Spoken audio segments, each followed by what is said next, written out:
Hi all, welcome to football arena.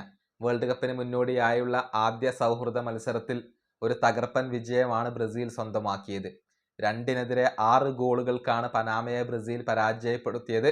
ആദ്യ പകുതിയിലും രണ്ടാം പകുതിയിലും വ്യത്യസ്ത 11കളാണ് കളിച്ചത്. രണ്ടാം പകുതിയിലാണ് ബ്രസീലിന്റെ ഏറ്റവും മികച്ച പ്രകടനം പുറത്തു വന്നത്. ഏതായാലും ഈ മത്സരത്തിൽ പങ്കെടുത്ത ഓരോ താരങ്ങളുടെയും പ്രകടനം എങ്ങനെയുണ്ടായിരുന്നു, അത് സമഗ്രമായി കൊണ്ട് നമുക്കൊന്ന് വിശകലനം ചെയ്യേണ്ടതുണ്ട്. അതായത് ESPN ബ്രസീലിന്റെ വലിയ ഒരു ലേഖനമാണ് നമുക്ക് ലഭിച്ചിട്ടുള്ളത്. പ്ലെയർ റേറ്റിംഗ് അവർ നൽകിയിട്ടുണ്ട്. അതാണ് നമ്മൾ പരിശോധിക്കാൻ പോകുന്നത്. ആദ്യത്തെ താരം അത് ഗോൾ കീപ്പറായ ആലിസൺ ആണ്. അതായത് പനാമയുടെ ഒരു ഫ്രീ കിക്ക് വരുന്നു, അത് ഡിഫ്ലക്റ്റഡ് ആയിക്കൊണ്ട് ഗോളായി മാറുന്നു. ആ സമയത്ത് ആലിസണ് കാണികളിൽ നിന്നും ചില കൂവലുകൾ ഏൽക്കേണ്ടി വന്നു. പക്ഷെ പിന്നീട് 2 മികച്ച സേവുകളിലൂടെ അദ്ദേഹം അതിന് മറുപടി നൽകി മത്സരത്തിന്റെ ഗതി മാറ്റി എന്നുള്ളതാണ്. അദ്ദേഹത്തിന്റെ റേറ്റിംഗ് വരുന്നത് 6.5 ആണ്. ഇനി മറ്റൊരു താരം അത് വെസ്ലിയാണ്.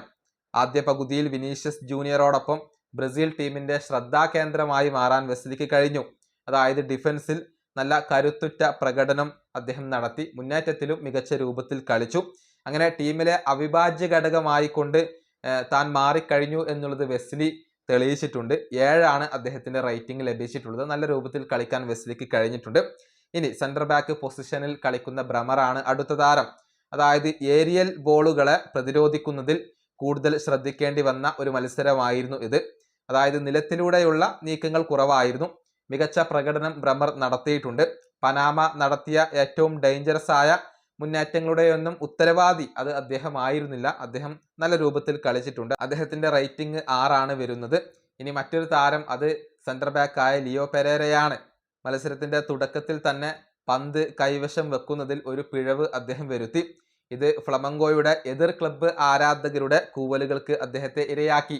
നമുക്കറിയാം, മാരക്കാന സ്റ്റേഡിയത്തിൽ വെച്ചുകൊണ്ടാണ് ഈ മത്സരം നടക്കുന്നത്. അതിനുശേഷം താരം കളിയിൽ ഒരൽപ്പം മടിയും അതുപോലെ തന്നെ ഒരു ആത്മവിശ്വാസക്കുറവും പ്രകടിപ്പിച്ചു. രണ്ടാം പകുതിയിലും അദ്ദേഹം ഉണ്ടായിരുന്നു എന്നുള്ളതാണ്. പക്ഷെ രണ്ടാം പകുതിയിൽ അധികം പരീക്ഷണങ്ങൾ ഒന്നും അദ്ദേഹത്തിന് നേരിടേണ്ടി വന്നിരുന്നില്ല. 5.5 ആണ് ലിയോ പെരേരയുടെ ഒരു റേറ്റിംഗ് ആയിക്കൊണ്ട് വരുന്നത്. അത്ര ഒരു വലിയ മികവ് പുലർത്താൻ അദ്ദേഹത്തിന് കഴിഞ്ഞിരുന്നില്ല. അതുപോലെ തന്നെ മറ്റൊരു താരം അത് അലക്സാൻഡ്രോയാണ്. പനാമയുടെ മുന്നേറ്റങ്ങളെ തടയുന്നതിൽ മികച്ച പ്രകടനം അദ്ദേഹം നടത്തിയിട്ടുണ്ട്. എതിരാളികളുടെ ലോങ് റേഞ്ച് പാസുകൾ കൃത്യമായി തടസ്സപ്പെടുത്തിക്കൊണ്ട് ഡിഫൻസിന് മികച്ച ഒരു സംരക്ഷണം അദ്ദേഹം നൽകി. എന്നാൽ മുന്നേറ്റങ്ങളെ പിന്തുണക്കുന്ന കാര്യത്തിൽ സാധാരണയേക്കാൾ കുറഞ്ഞ ഒരു പങ്കാളിത്തമേ അദ്ദേഹത്തിന് ഉണ്ടായിരുന്നുള്ളൂ. അതായത് ഡിഫൻസിൽ നല്ല രൂപത്തിൽ കളിച്ചു, മുന്നേറ്റങ്ങളെ നല്ല രൂപത്തിൽ സഹായിക്കാൻ അദ്ദേഹത്തിന് കഴിഞ്ഞില്ല. റേറ്റിംഗ് 6 ആണ് വരുന്നത്. മറ്റൊരു താരം അത് കാസമിറോയാണ്. മത്സരത്തിലെ ആദ്യ ഗോളിന് വഴിയൊരുക്കിയ ആ ടാക്കിൾ അത് കാസമിറോയാണ് നടത്തിയത്. കൂടാതെ ഒരു മികച്ച സ്ട്രൈക്കറെ അനുസ്മരിപ്പിക്കുന്ന ശൈലിയിൽ രണ്ടാമത്തെ ഗോൾ അദ്ദേഹം നേടുകയും ചെയ്തു. മിഡ്ഫീൽഡിൽ പതിവ് പോലെ നല്ല രൂപത്തിൽ ടാക്കിളുകളുമായി അദ്ദേഹം നിറഞ്ഞു നിന്നു. റേറ്റിംഗ് 7 ആണ് വരുന്നത്. നല്ല രൂപത്തിൽ കാസമിറോ കളിച്ചിട്ടുണ്ട്. ഇനി അടുത്ത താരം അത് ബ്രൂണോ ഗിമിറസ് ആണ്. മധ്യനിരക്ക് ജീവൻ നൽകാനുള്ള ഒരു ചുമതല അദ്ദേഹത്തിനായിരുന്നു. പക്ഷെ അദ്ദേഹത്തിന്റെ പ്രകടനം അത് സമ്മിശ്രമായിരുന്നു. ചില സമയത്ത് നല്ല രൂപത്തിൽ കളിക്കുന്നു, ചില സമയത്ത് പിഴവുകളൊക്കെ വരുത്തി വെക്കുന്നു.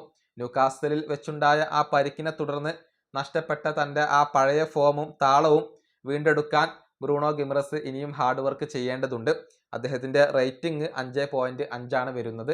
പ്രതീക്ഷക്കൊത്തുയരാൻ ബ്രൂണോ ഗിമറസിന് കഴിഞ്ഞില്ല എന്നുള്ളതാണ്. ഇനി അടുത്ത താരം ലൂയിസ് ഹെൻറിക്കാണ്. അതായത് കളിയിൽ വളരെയധികം ശാന്തനായിട്ടുള്ള ഒരു വ്യക്തിയാണ് അദ്ദേഹം. രണ്ടാം പകുതിയിൽ പകരക്കാരനായി ഇറങ്ങി ദേശീയ ടീമിൽ ആവേശം നിറക്കുന്ന ആ പഴയ കളിക്കാരനിൽ നിന്നും തികച്ചും വ്യത്യസ്തനായിരുന്നു അദ്ദേഹം. ഗാലറിയുടെ പൂർണ്ണ പിന്തുണ ഉണ്ടായിട്ടും ഒരു സ്റ്റാർട്ടിംഗ് 11 എന്ന ഒരു നിലയിൽ തിളങ്ങാൻ അദ്ദേഹത്തിന് കഴിഞ്ഞിട്ടില്ല. അതായത് ലൂയിസ് ഹെൻറിക്ക് സ്റ്റാർട്ടിംഗ് 11ലേക്ക് വരുമ്പോൾ മോശം പ്രകടനമാണ് നടത്തുന്നത്, തിളങ്ങാൻ കഴിയുന്നില്ല. അതേസമയം പകരക്കാരന്റെ വേഷത്തിൽ വരുമ്പോൾ മികച്ച രൂപത്തിൽ അദ്ദേഹത്തിന് കളിക്കാൻ കഴിയുന്നു എന്നുള്ളതാണ്. ഏതായാലും അദ്ദേഹത്തിന്റെ റേറ്റിംഗ് 5 ആണ് വരുന്നത്. പ്രതീക്ഷിച്ച പോലെ തിളങ്ങാൻ അദ്ദേഹത്തിന് കഴിഞ്ഞിട്ടില്ല. അടുത്ത താരം മാത്യൂസ് കുഞ്ഞയാണ്. അതായത് റാഫീഞ്ഞക്കും വിനീഷ്യസ് ജൂനിയറിനും സ്വതന്ത്രമായി കളിക്കാൻ അവസരമൊരുക്കാനായി മൈതാനത്ത് നല്ല രൂപത്തിൽ ഹാർഡ് വർക്ക് ചെയ്തു. ടീമിന് മികച്ച ഒരു ബാലൻസ് നൽകിയെങ്കിലും 9ാം നമ്പർ ജേഴ്സി ധരിക്കുന്ന ഒരു സ്ട്രൈക്കറിൽ നിന്നും നമ്മൾ പ്രതീക്ഷിക്കുന്ന ഒരു ആക്രമണമുണ്ട്. ആ അഗ്രസീവ്നെസ് അദ്ദേഹത്തിൽ നിന്നും കാണാൻ കഴിഞ്ഞില്ല എന്നുള്ളതാണ്. റേറ്റിംഗ് 5.5 ആണ് വരുന്നത്. ഇനി അടുത്ത താരം റാഫീഞ്ഞയാണ്. FC ബാഴ്സലോണ ഫോർവേഡിൽ നിന്നും വളരെ സാധാരണമായ നോർമൽ ആയിട്ടുള്ള ഒരു പ്രകടനം മാത്രമാണ് കാണാൻ സാധിച്ചത്. ഒരു തവണ മാത്രമാണ് അദ്ദേഹത്തിന്റെ ഷോട്ട് എതിരാളികൾക്ക് ഭീഷണി ഉയർത്തിയത്. കൂടാതെ പലപ്പോഴും കളിക്കളത്തിൽ അദ്ദേഹം ഒറ്റപ്പെട്ടു പോവുകയും ചെയ്തിട്ടുണ്ട്. വരും മത്സരങ്ങളിൽ റാഫീഞ്ഞ ഇതിനേക്കാൾ മികച്ച പ്രകടനം പുറത്തെടുക്കേണ്ടത് നിർബന്ധമാണ്. അതായത് റേറ്റിംഗ് 5 ആണ് വരുന്നത് എന്ന് പറയുമ്പോൾ അദ്ദേഹത്തിന് തിളങ്ങാൻ കഴിഞ്ഞിട്ടില്ല. ഇനി അടുത്ത താരം വിനീഷ്യസ് ജൂനിയർ. മത്സരത്തിന്റെ ആദ്യ പകുതിയിലെ ഏറ്റവും മികച്ച താരം അത് വിനീഷ്യസ് ജൂനിയർ തന്നെയാണ്. മത്സരത്തിന്റെ 1-ാമത്തെ മിനിറ്റിൽ തന്നെ കിടിലൻ ഗോൾ പിറന്നു. പിന്നീട് കാസമിറോയുടെ ഗോളിന് വഴിയൊരുക്കുകയും ചെയ്തു. നിർണായക നിമിഷങ്ങളിൽ ടീമിന്റെ രക്ഷകനായ അദ്ദേഹം മത്സരത്തിൽ വ്യത്യസ്തമായ നീക്കങ്ങൾ സൃഷ്ടിക്കാൻ നിരന്തരം ശ്രമിച്ച ഏക താരമായിരുന്നു. ആദ്യ പകുതിയിൽ ബ്രസീലിന്റെ മുന്നേറ്റങ്ങൾക്ക് ചുക്കാൻ പിടിച്ച താരം അത് വിനീഷ്യസ് ജൂനിയർ തന്നെയായിരുന്നു. റേറ്റിംഗ് 7.5 ആണ് ലഭിച്ചിട്ടുള്ളത്. മികച്ച പ്രകടനമാണ് വിനി നടത്തിയിട്ടുള്ളത് എന്ന കാര്യത്തിൽ സംശയങ്ങൾ ഒന്നുമില്ല. ഇനിയിപ്പോൾ രണ്ടാം പകുതിയുടെ കാര്യത്തിലേക്ക് വരുമ്പോൾ എഡേഴ്സൺ ഗോൾ കീപ്പർ ആയിരുന്നു. ബോക്സിന് പുറത്തേക്ക് ഇറങ്ങി വന്ന് ഹെഡറിലൂടെ പന്ത് ക്ലിയർ ചെയ്യാനുള്ള ശ്രമത്തിനിടെ ഒരു പിഴവ് വരുത്താൻ സാധ്യതയുണ്ടായിരുന്നു. പക്ഷെ പനാമയുടെ ലോങ് റേഞ്ച് ഷോട്ടുകൾ മികച്ച രീതിയിൽ തടുത്തിട്ടുകൊണ്ട് അദ്ദേഹം തന്റെ പ്രകടനം മെച്ചപ്പെടുത്തി. പനാമ നേടിയ ആ രണ്ടാമത്തെ ഗോൾ അത് തടയുക എന്നുള്ളത് അസാധ്യമായ ഒരു കാര്യമായിരുന്നു. കാരണം കിടിലൻ ലോങ് റേഞ്ച് ആയിരുന്നു അവിടെ വന്നിരുന്നത്. റേറ്റിംഗ് 6 ആണ് വരുന്നത്. ഇനി മറ്റൊരു താരം അത് റോജർ ഇബാനസ് ആണ്. ആവശ്യമെങ്കിൽ വേൾഡ് കപ്പിൽ കളിക്കേണ്ടി വരുന്ന സാഹചര്യം മുന്നിൽ കണ്ട് അദ്ദേഹത്തെ റൈറ്റ് ബാക്ക് പൊസിഷനിലാണ് ഉപയോഗപ്പെടുത്തിയത്. പ്രതിരോധത്തിൽ മികച്ച സുരക്ഷിതത്വം നൽകിയ ഇദ്ദേഹം മുന്നേറ്റത്തിൽ റയാന് സ്വതന്ത്രമായി കളിക്കാനും അതുപോലെ തന്നെ ഡിഫറൻസ് ഉണ്ടാക്കാനുമുള്ള ഒരു അവസരം അദ്ദേഹം ഒരുക്കി നൽകി. റേറ്റിംഗ് 6 ആണ് വരുന്നത്. ഇനി ഡാനിലോ വരുന്നു.